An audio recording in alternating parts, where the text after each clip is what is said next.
Le remède aux déficiences du marché du travail a-t-il été trouvé? La question se pose avec plus d'1 million d'emplois nets créés en 5 ans et un taux de chômage descendu à son plus bas niveau depuis 10 ans. Ces chiffres globaux, on le sait, peuvent être des indicateurs fallacieux et masquer une réalité un peu moins rose. Mais là, rien de tel.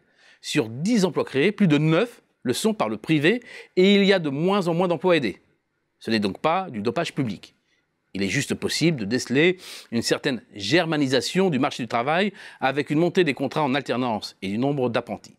Si leur contribution à l'amélioration générale est positive, ce n'est pas la plus déterminante compte tenu de leur poids. Le bilan est plus mitigé sur la qualité de l'emploi. La part du temps partiel dans l'emploi est en net recul depuis 2014, mais elle n'est pas encore revenue à son niveau d'avant-crise. Surtout, malgré la reprise des embauches en CDI, le taux de précarité mesuré comme étant la part des CDD et de l'intérim dans l'emploi total est à un sommet, même si la dérive semble toutefois s'enrayer depuis 2017. Côté chômage, même en élargissant l'analyse à son halo, les chiffres sont bons. Le nombre de demandeurs d'emploi des catégories A, B, C, qui regroupent les personnes à la recherche d'un emploi sans ou avec une activité réduite, diminue depuis plus d'1 an. Pas de tour de passe-passe statistique donc dans l'amélioration générale du marché du travail. Mais 2 ruptures. La première, c'est la modification du lien croissance-emploi qui s'exprime à travers 2 formules qui au fond disent la même chose. Le ralentissement des gains de productivité du travail, ou lorsque le ratio est inversé, la hausse du contenu en emploi de la croissance.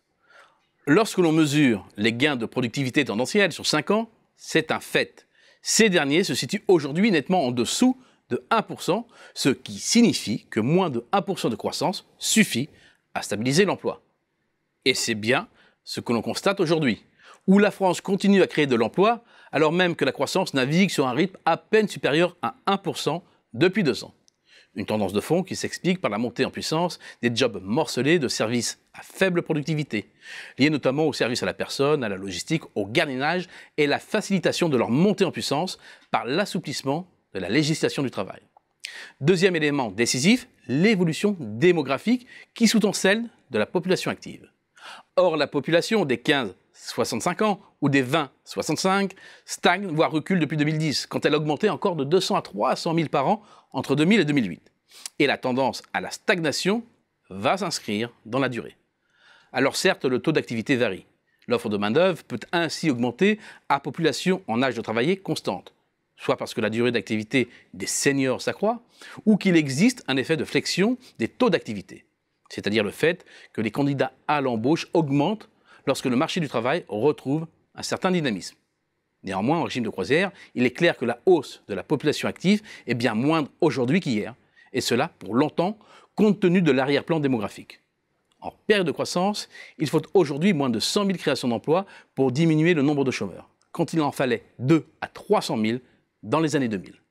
Alors bien entendu, les uns ou les autres vont mettre en avant soit le CICE, soit les réformes du marché du travail pour s'attribuer les mérites de la belle embellie de l'emploi. Or cette tendance, on la constate partout en Europe, réforme ou pas. Épuisement des gains de productivité et démographie favorable sont en fait les 2 éléments clés de l'amélioration du marché du travail.